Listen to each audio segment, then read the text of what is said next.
Greetings and welcome to day 3 here at DreamHack Valencia for the Grand Prix conclusion. My name is Ro8, and if you guys are just joining us for the first time of the broadcast on the weekend, we've had hundreds of players gathered from all over Europe as well as corners of the globe to compete here for $27,000 and 500 actually. I forgot, 2750. Yep. I'm joined here by Raven and Lothar, who's going to be walking guys through the first series, and we are in the playoffs. Deep into the top 8, where it's single elimination and the players have to win or go home. I mean, they've gone through Swiss rounds, so even if they had a really good record, only losing one game, they lose one more, they're out. This is where the rubber meets the road. So or zero. Like exactly. A player that went undefeated in the entire Swiss 9-0 score, and he lost the game, the first game in the top 16. Such is the life, man. You have to be eliminated somehow for losing. So there's just no way. There's no way you can just be like, well, I lost. I want another shot. I mean, these guys have played for a long time. Almost coming up onto like 7 to 10 hours of straight Hearthstone gameplay.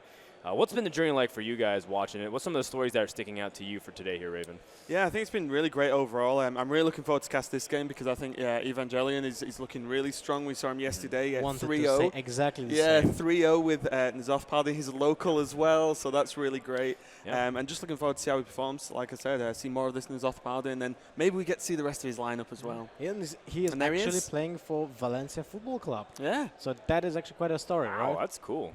Yeah, when we interviewed him after his win yesterday on stream, he was saying, like, it's just really great for him. He's joined this team. He's a big fan of the football club anyway. He's from here. So everything going really well for him so far. And he really solid performance with that N'Zoth Paladin. And we're talking a lot about the deck in terms of, I think it's one of those decks that's not necessarily like easy to say whether it's just bad or good. It's just very meta dependent. It can be easily countered. But as we see this tournament, if no one's really expecting it, you can't really just bring decks to beat it anyway because the average decks don't. You know what's funny?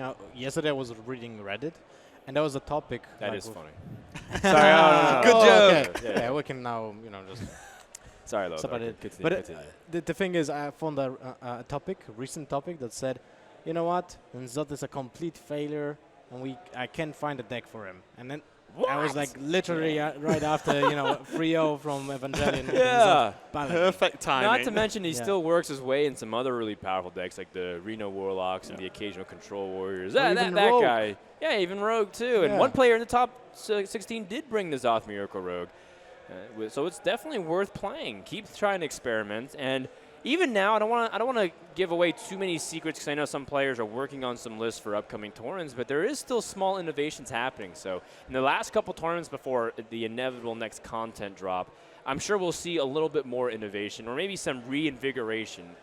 We wrote off N'Zoth Paladin. What if it wins the tournament just 3-0 everything? Do we have to reevaluate the lists? Amazing. Do we have to reevaluate the entire meta at that point? I don't think so.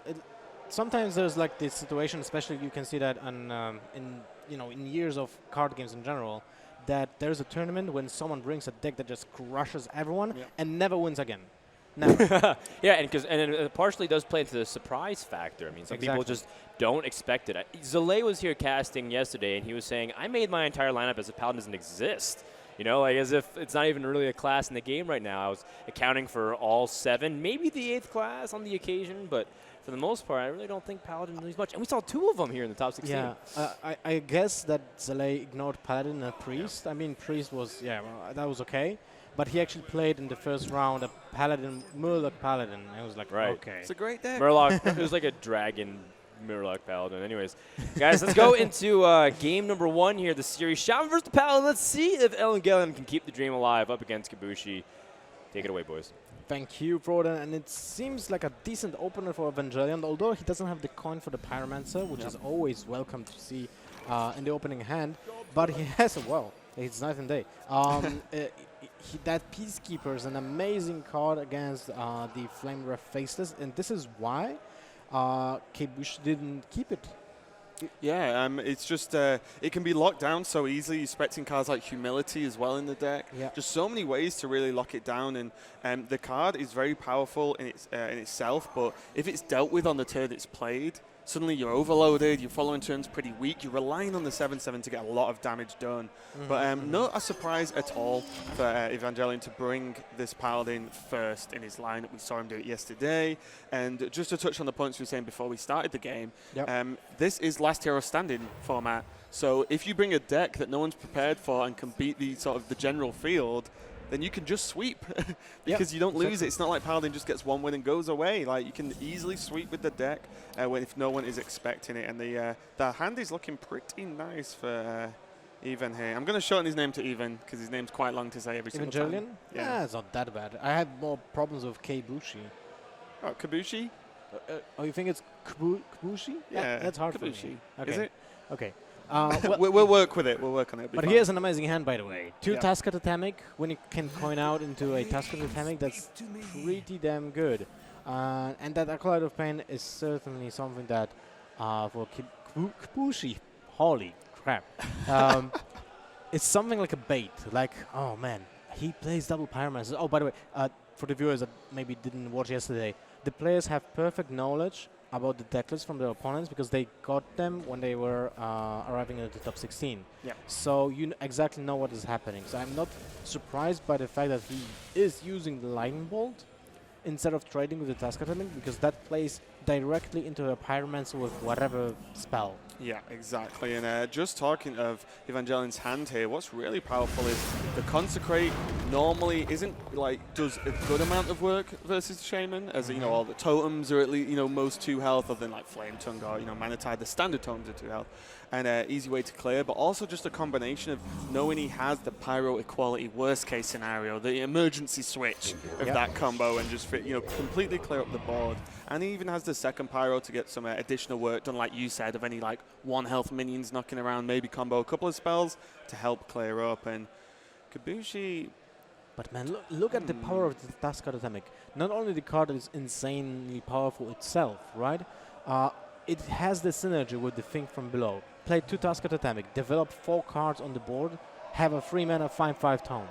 I mean, that sounds ridiculously good, right? Yes.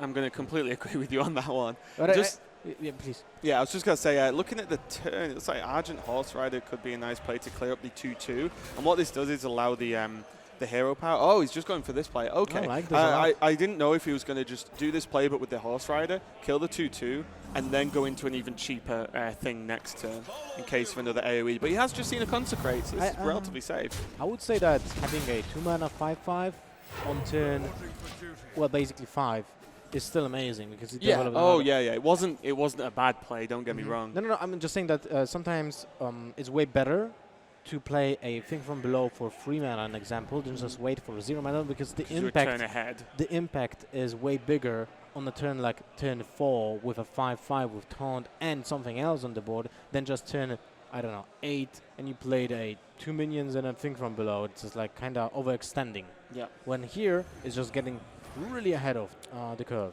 Yeah, and Kbushi's chosen to drop the Flameweed Faceless this turn, especially after seeing the Aldor Peacekeeper. But the problem is Evangelion just has equality if he needs it, or the second Peacekeeper. And I would say the second Peacekeeper is not bad. He can trade with the Thing from Below, still have mana to develop hero power. The good thing about the Peacekeeper as well is the board's still big for Kbushi, but doing no damage. Yeah. And then if you can just, if you're only poking away at the Zoth Paladin, well, they have a hell of a lot of healing in the deck anyway, so you need to be really quick and do some huge burst damage, but everything's just been locked down at the moment for Kbushi, and just have some burst damage from hand, the Horse Rider and the Lava Burst for 7, but that is just not enough considering Evangelion is actually just challenging the board as it is, and still has the emergency switch of the Wild Pyro and Equality to completely wipe the board. A Flame Tongue Totem would be incredibly powerful for Kbushi, but he didn't draw it, so that's kind of bummer. By the way, Peacekeeper did get an indirect. How do you say that?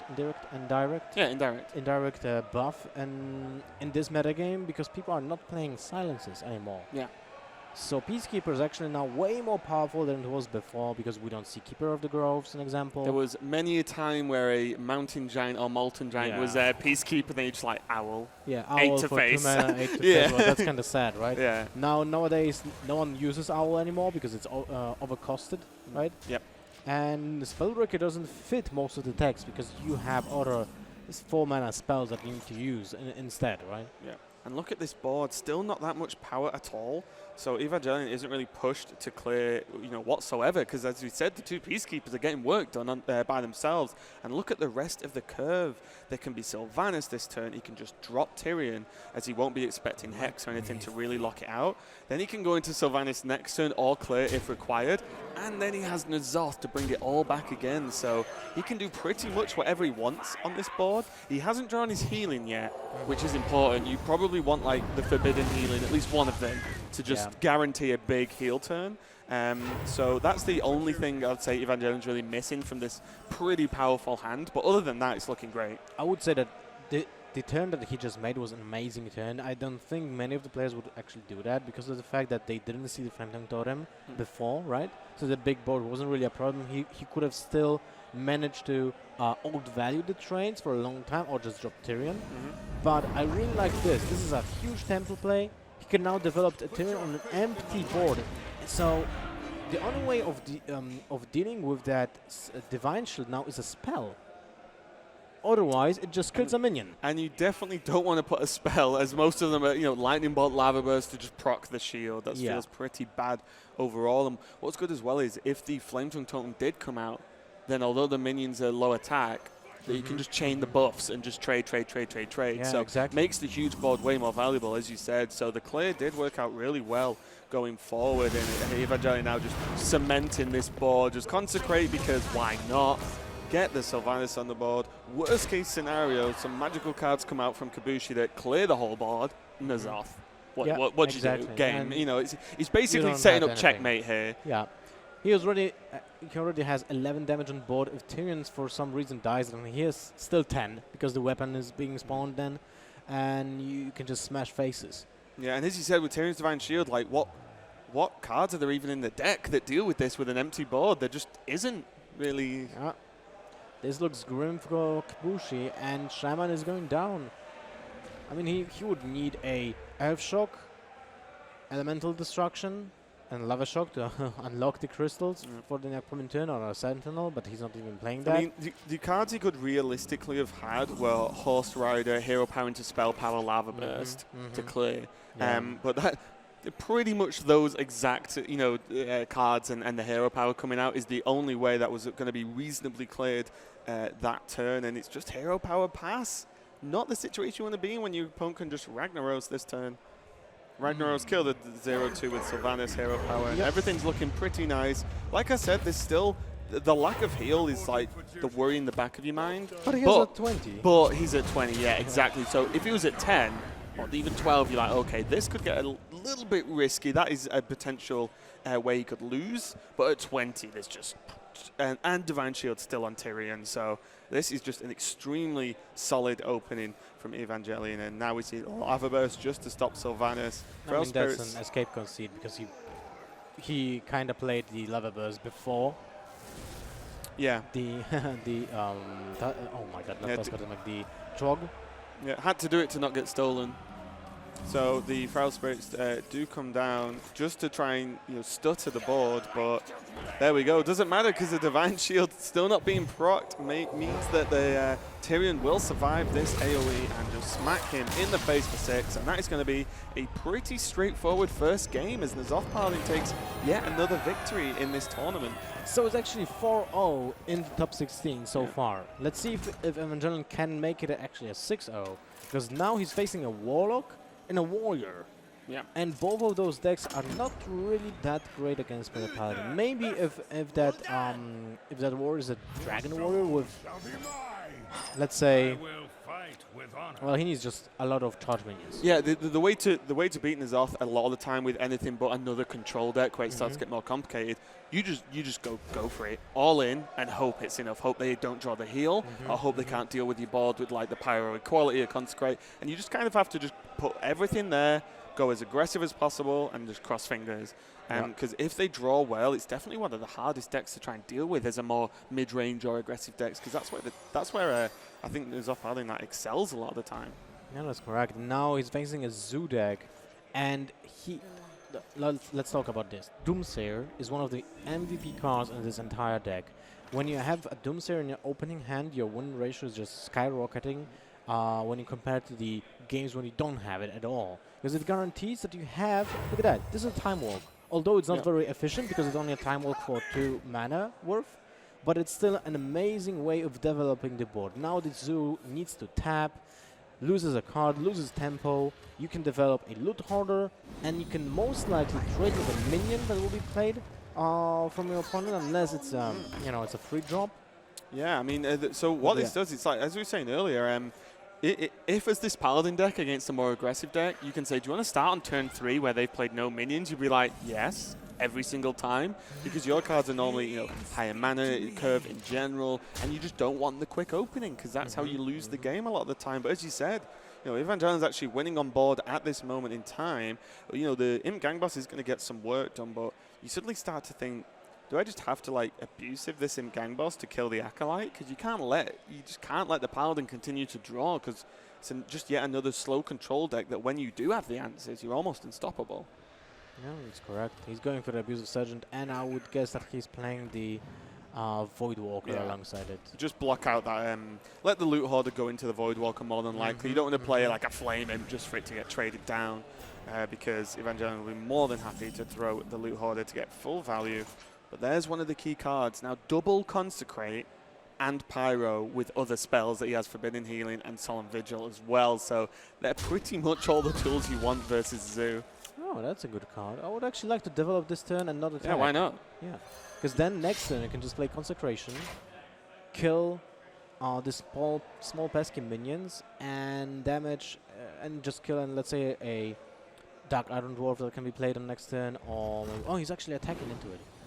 So he wants, okay, so I like this as well, because then he can attack into the Imp Gang Boss next turn, and then clear with the Consecration.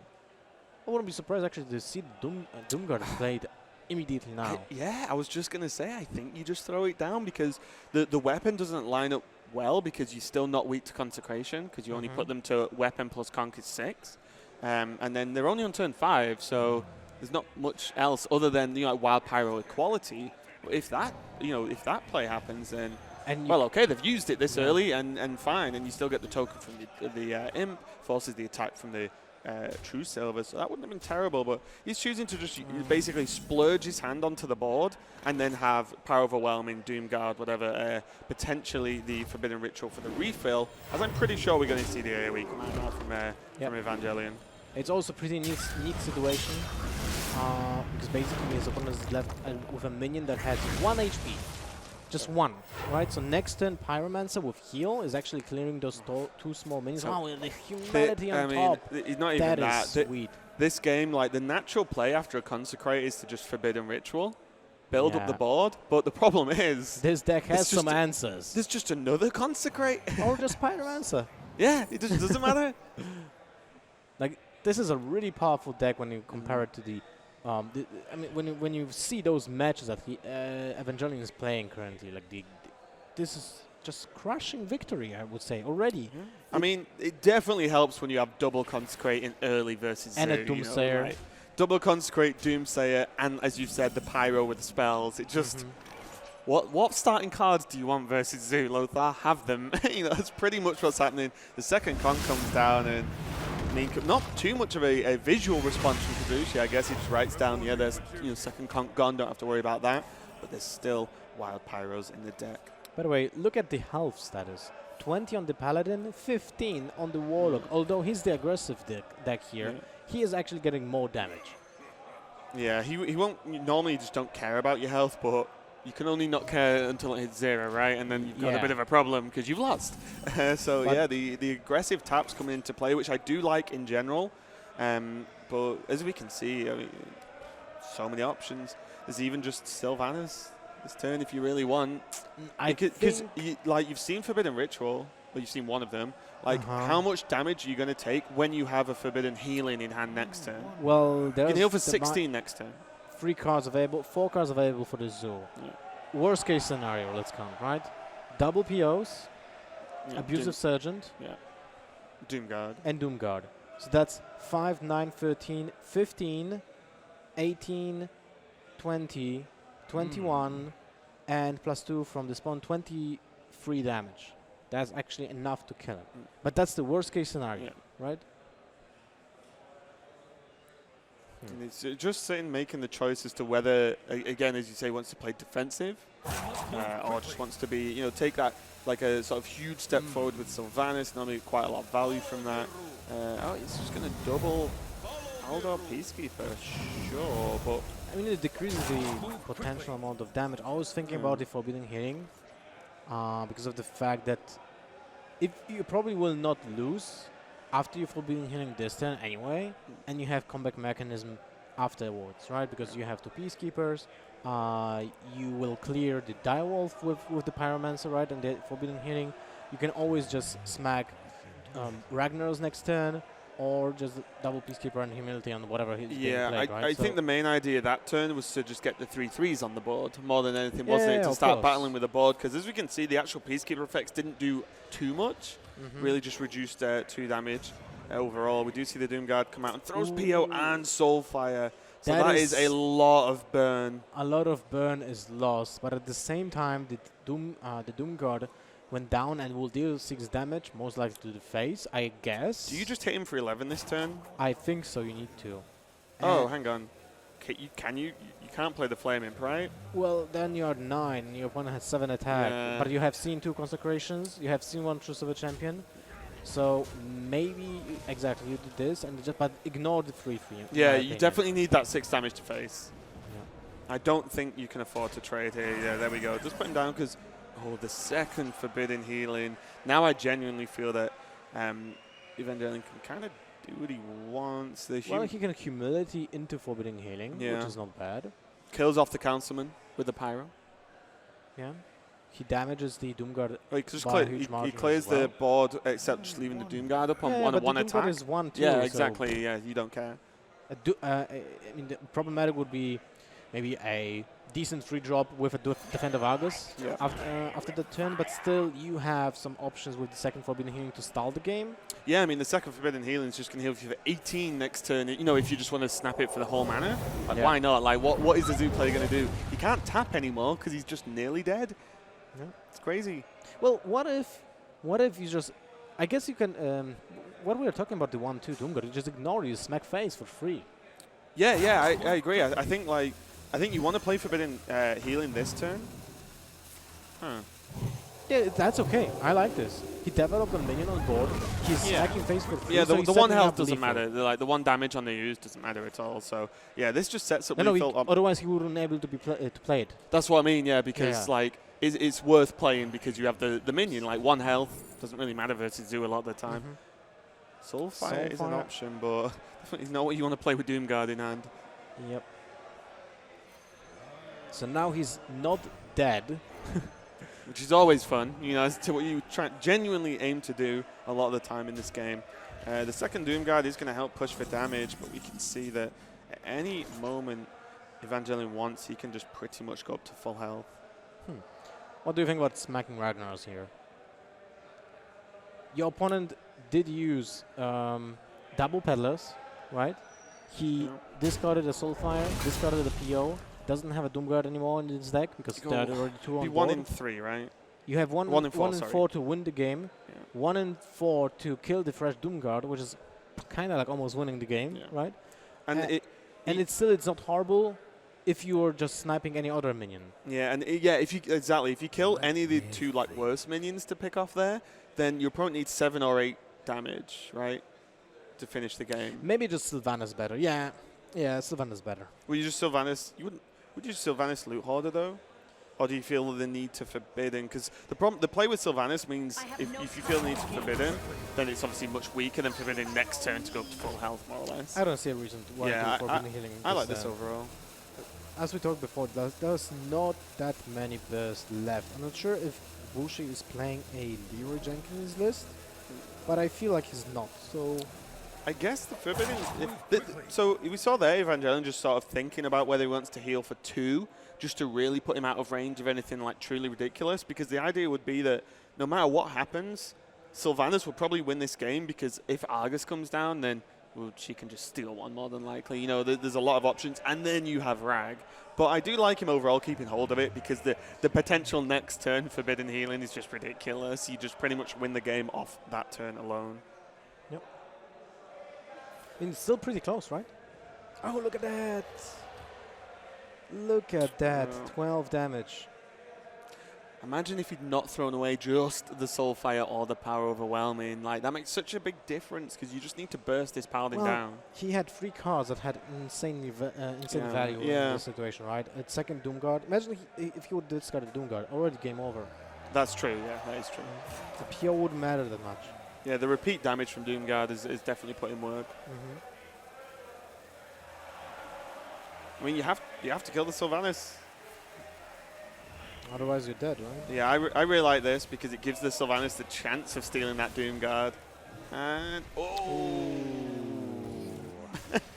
that just sums it up with same response. Worst steal for Kbushi, and he does go 0-2 down against Evangelion's N'Zoth Paladin. And we were joking. We were joking about the I was actually not joking. Sweep. I was serious, you know? I was serious about it, because first of all, Evangelion plays really well. I have to say it, he plays really well. He has, he's making safe turns with his Paladin, or knows when to switch the gear from being on reverse to being on like full throttle, you know.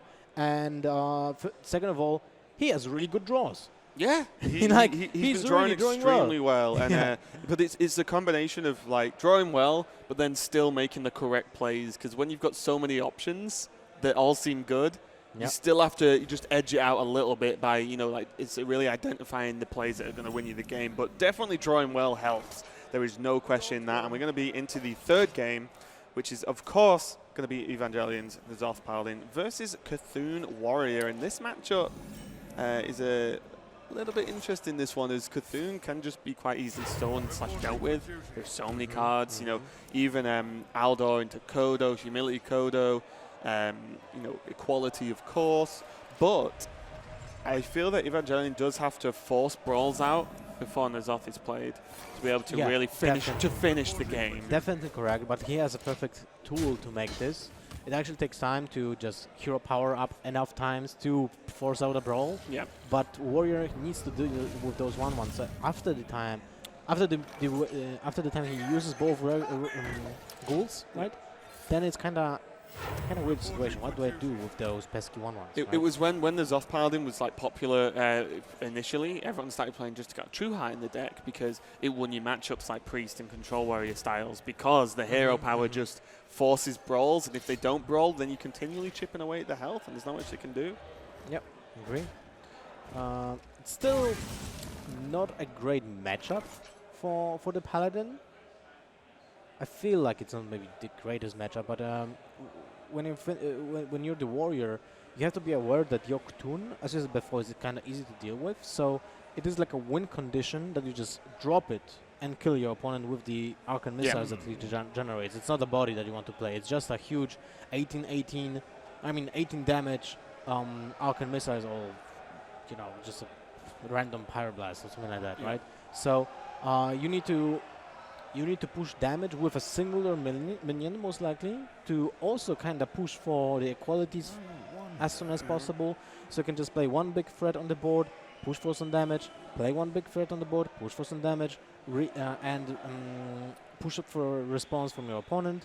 So there's always just not that much going on the board, but you have still resources to battle it out. Yeah. And one of the things we saw over this weekend in general, actually, is Cthulhu Warrior, although it's a very threatening deck overall, doesn't really have, in the general list, too many like repeat big, you know, bomb threats, really. There's Grom, there's Cthulhu. Twin Imps, kind of. But then even the 6/6s from the Shield Bearers are like, yeah, they're decent threats, but they can be dealt with. But they can be dealt with. So if the Cthulhu's gone, the Doomcaller doesn't go off, then you sort of, other than Grom, you sort of, how do I actually end a game? You know, if your opponent can actually continue to deal with the mid-tier minions, the mid-range. That's true, that's true. Okay, so now this is an awkward situation. You don't really want to play the equality here. Yeah. Although it's a decent situation, right? Because it deals, in essence, 7 damage. Yeah. Yeah, and the good thing here is it stops multiple hits into that Worshipper. Because if you can hold off, again, something we saw yesterday, where the Warrior was on 9 Cthulhu buff by turn 7, and that's not what you want. You need to hit 10 by turn 7, so then Shield Bearers and Emperors are alive and can activate their effects. And the Cthulhu's Chosen here is definitely going to help, but the frustration is... He's still missing on the next buff. Yeah. I mean, on two buffs, actually, right? Because he'll be on 9. Yes, exactly. Yeah, so he needs one plus one somewhere. And yeah, exactly. This is the situation. Look, he has the 3/7 drops in hand that he would really like Cthulhu to be 10 for. But also the additional annoyance here is you kind of feel like you have to put the weapon into the 1/1 because you want to not make the Divine Shield that easy to proc. It's interesting if Kbushi actually goes for it or not. I don't think so. He doesn't really care about that 4-2. But what is really important for Evangelion is the fact that he's keeping that Ooze for the Gore Howl. Right? This is the card that might be also the MVP of this game, because of the fact that when Kbushi will be hitting those shit bearers with their upgrade, so with the 10 armor with a Justica True Heart, you will have so much health that you can actually smash faces with that Gore Howl for ages. Yeah. So we're going to see the Aldor Peacekeeper used just to reduce down the effect on the Chosen. Not even care about the shield anymore. If you're going to reduce the attack, why put the shield? 1-2 Divine Shield? I don't know. He's going to put the shield for you, right? Yeah, he's going to hit with a 1/1, so really no need whatsoever. Second Crazed Worshipper off the shield block, which again, provides the same issue as the previous turn where his opponent had to equality it. So this is a really good draw for him. Gives him the opportunity to get his Cthulhu to 10, as this is all he wanted to see. Some form of Worshipper that turn that was playable. That was actually really important for Kbushi. Now he can be certain of... Oh, actually, he's not certain. He's at 50-50 because that was 8 mana. It can be Peacekeeper into Kodo and maybe kill the Worshipper. Yeah. And that is a catastrophe then. But I'm not sure if Evangelion will actually go for it because the Kodo and the Peacekeeper Kodo combo is just incredibly powerful in this matchup because of the something I said before. Usually the Warrior player will just put one really big threat on board and not do anything else, right? So that's the thing. Yeah. He's giving the opportunity to buff to 10. I don't really like it, but there's not a lot he could do about it. Yeah. I think he's already used one Aldor. He has Aldor and Humility left in his hand at the moment, and you want those for Cthulhu, you want them for Grom, maybe even the Shield Bearers or an Emperor. I think using it at this stage, you just accept at one point that the Warrior's going to get a 10 Cthulhu. Right? But look at that. That was actually pretty intelligent from Evangelion. He put the Doomsayer because he either wanted to force the attack from the Worshipper to the Doomsayer, so he's not buffing the attack to 10 this turn, or he's pushing out for a execute at the same time. Yeah. And that was really cool. Sorry. It was really good. The Sylvanas looks like it's been hovered over, but there's still a few options here. I kind of like the Sylvanas at this point because something that an Azoth Paladin can't do that happens in the Warrior Cthulhu mirror a lot is the Sylvanas Shield Slam still your opponent's Cthulhu, right? Yeah. That's actually very difficult to do as an Azoth Paladin. You need like a preemptively equalitied Sylvanas and then to do like a Pyro Steel, which is ridiculously difficult to set up because your opponent just deals the 1 damage and kills it before he plays Cthulhu anyway. So I like this, just kind of acting like AoE for Sylvanas, really just dealing with the board state as it is. Steals the Worshipper, which is actually the best steal there. Well, if only he would have a Cthulhu. Yeah, he needs to get hold of a Cthulhu somehow. Just plays a ninja one just in case. It's just random Cthulhu. Sometimes it's a 10-mana 6/6 deal 6. Sure. Twin Emps does come down, and this is a pretty much Kbushi asking if there's a second equality in hand, as this is a pretty reasonable equality board. As I imagine the Kodo and Humility or Peacekeeper, depending on the way the turns play out, are going to be saved solely for the Cthulhu turn. Yeah. What about the Ragnaros here? You have 3 decent targets. Yeah, I mean, you don't actually have a good way to deal with the board. You don't have the equality, so and you're still relatively safe on health, sorry. So why not? Going actually for the concentration. To be honest, yes, that's actually a good turn. The Conk allows him to claim most of the... Oh, he's actually going to use the Kodo. Wow. Okay, I didn't see that coming. No, I didn't mind the Humility because he has Aldor. Yeah. But then I probably would have played Aldor Hero Power and just not Kodo'd it. But he has used the Kodo there, so... This does put a minion on the board to start chipping away at the armor, but I just feel like you just want a guaranteed, you play Cthulhu and I don't die, Cthulhu's gone, and then I can just push forward and deal with it. Still, good situation for actually both players, I feel. Like the only negative side of current Warrior's hand is the fact that he has 2 brawls, and he will need to do something with those brawls at any given point of the game. And I feel like this might be the turn when you have to play the brawl. Yeah, I think the hero power from the Paladin just said, yeah, okay, you can play brawl now. Gives you one really good win. If the 1/1 lives, if the Kodo lives, you're probably okay with life. If the Rag lives, then you probably want to cry a little bit. But you know, like you have like two reasonable options, one good option, one reasonable, one bad. And there's the brawl. First brawl. So now you may as well use it, right? Why not? Yeah. Let's see what is the outcome. And the Rag is dead, middle but range Kodo is alive, which is not terrible. It's not great, but it's fine for both players. I feel like this is fair. Yeah. This is just, you know, if Brawl was a fair card, it would be let the minion with the most middle, you know, like the median stats live. But something to consider is Kbushi is now down to 1 Brawl, and the Zoth is definitely a card that exists in the Paladin deck, the card that the deck's actually built around. And this will resummon Tyrion, Sylvanas. We haven't seen a Cairn yet. But that is one of the more standard minions to be played in the deck as well. So all kind of awkward. We did see him in the previous game. He had the Tauren, the Infested Tauren, sorry, as well. So all kind of wonky death rattles you don't really like dealing with. For now, we actually saw only 1 death rattle minion, right? And this is the loot hoarder. And the Sylvanas. Oh yeah, right, Sylvanas. Yeah, you're correct. Okay. But still not really in the Zoth turn, right? I think Tyrion.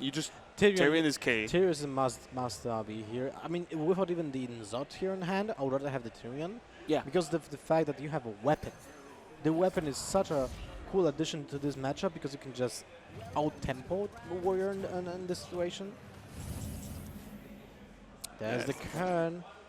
So, trade the 1/1 into Divine Shield, kill it with the 2/1. Or, well, what I'm talking about, you can just trade the 1... Now, maybe...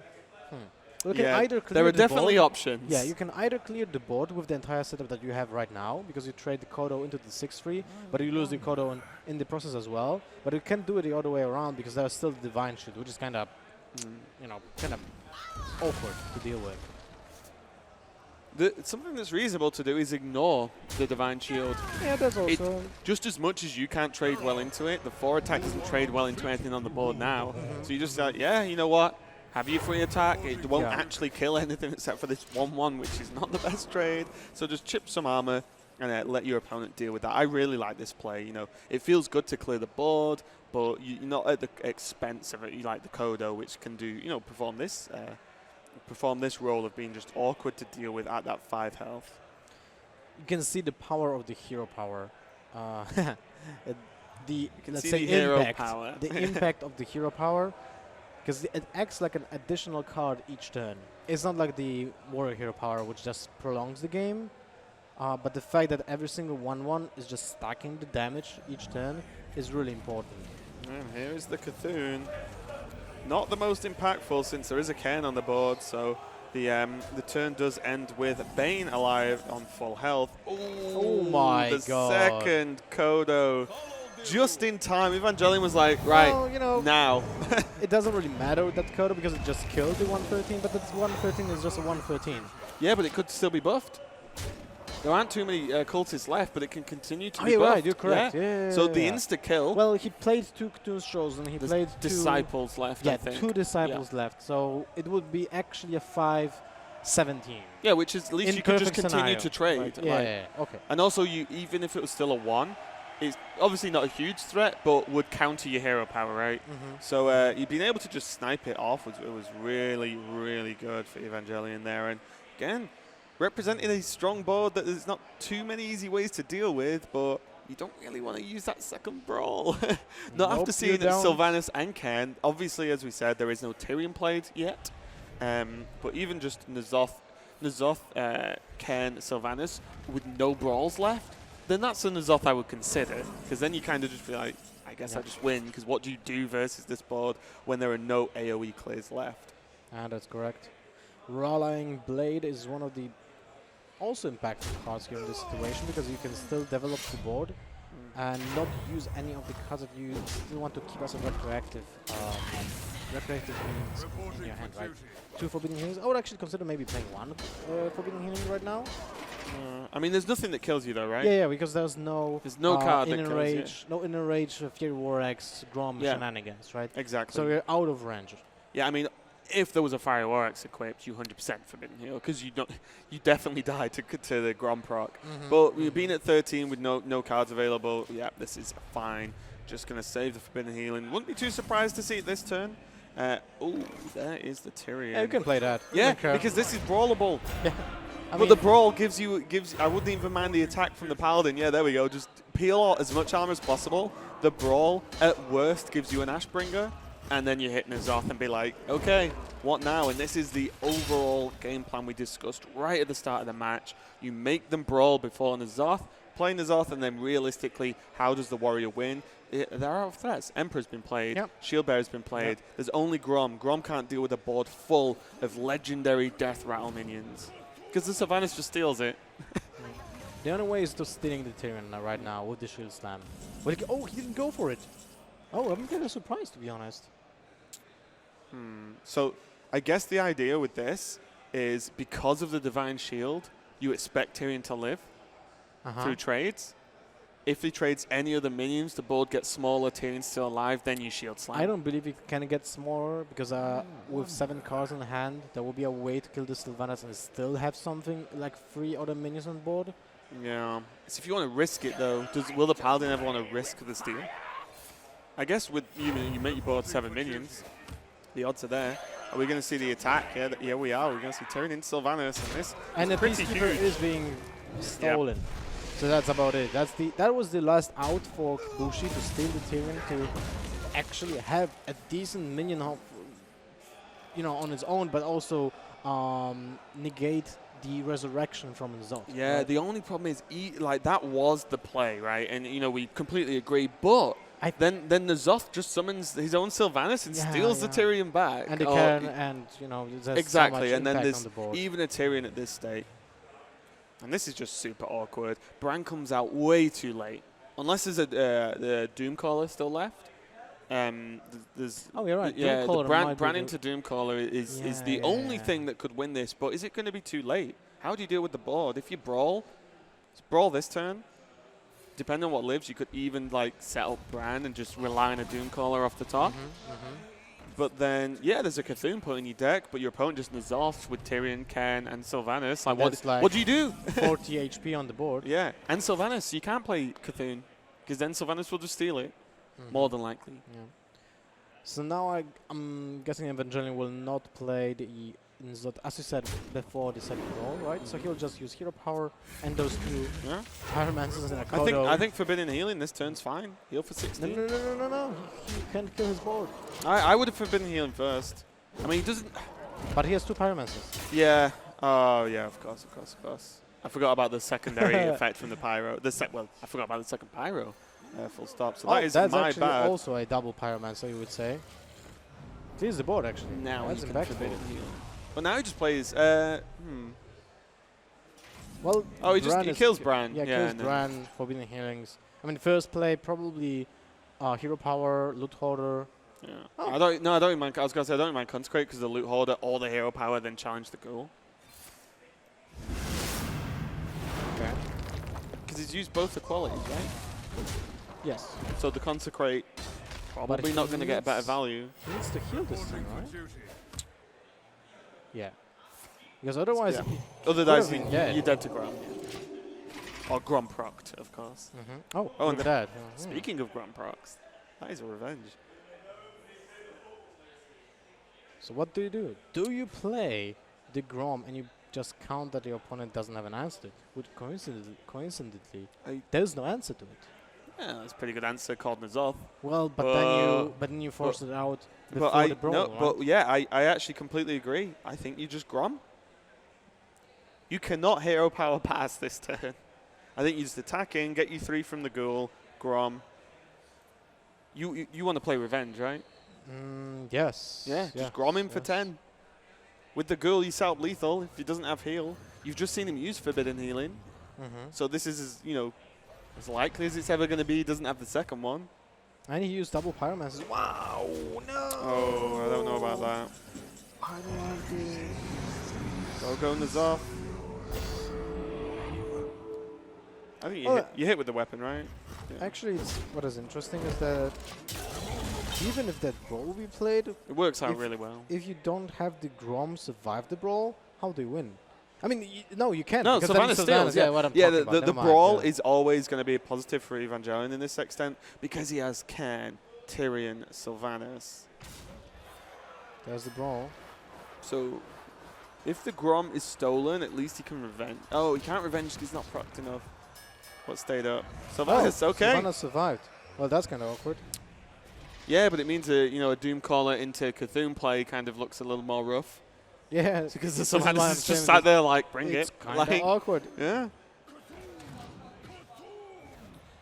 Well, he can execute it if when the Disciple of Cthulhu will die. So that's an answer. Festive Tauren, fine. Let's just put a little speed bump in the way. One more card left for Kbushi, right? Yeah, I believe so. Even just going for the trade, why not? I like this trade. Yep. You don't want the taunt mini to be on 1 HP when it can die to the not even proc to ruined. Wow. Well, that's kind of rough. Fire Warx, not often the card you want last in the deck. Yeah, be we honest. forgot that there's still Yeah, a second I thought. Yeah, I Warx. thought you played 2 actually. So it's not Doom Caller. Yeah, this is just game though, right? Is there any reason to carry on? I think he's not able to deal 15 damage even with just a War Axe. Yeah, but I mean also the fact that Evangelion's not even in fatigue. It's not as if you can. It's not as if you can even hope to armor up. You know what I mean? Like it's just not enough. And there is the concede as Evangelion a second 3-0 with this Nazoth Paladin. We said it at the start, like, oh, is he just going to 3-0 his way all the way to the top? Maybe. I guess. I mean, I would love to see that. This would be an incredible storyline for this tournament and for Evangelion to, make a name of himself. Finally. Hometown? Finally. Hometown streak with Nazoth Paladin 6-0. That is actually sick. Right, Rodan?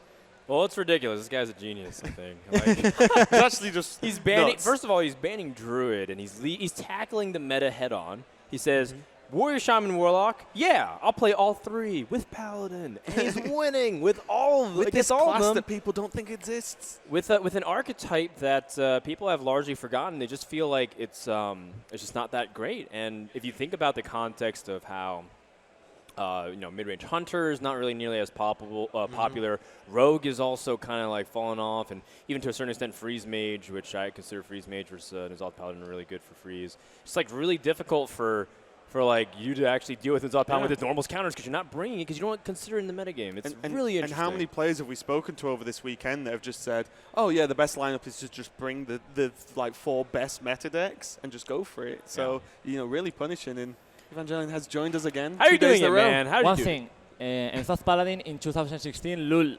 Okay? What I mean. You gotta clip that one for the memory books. Yeah, dude, that's awesome, man.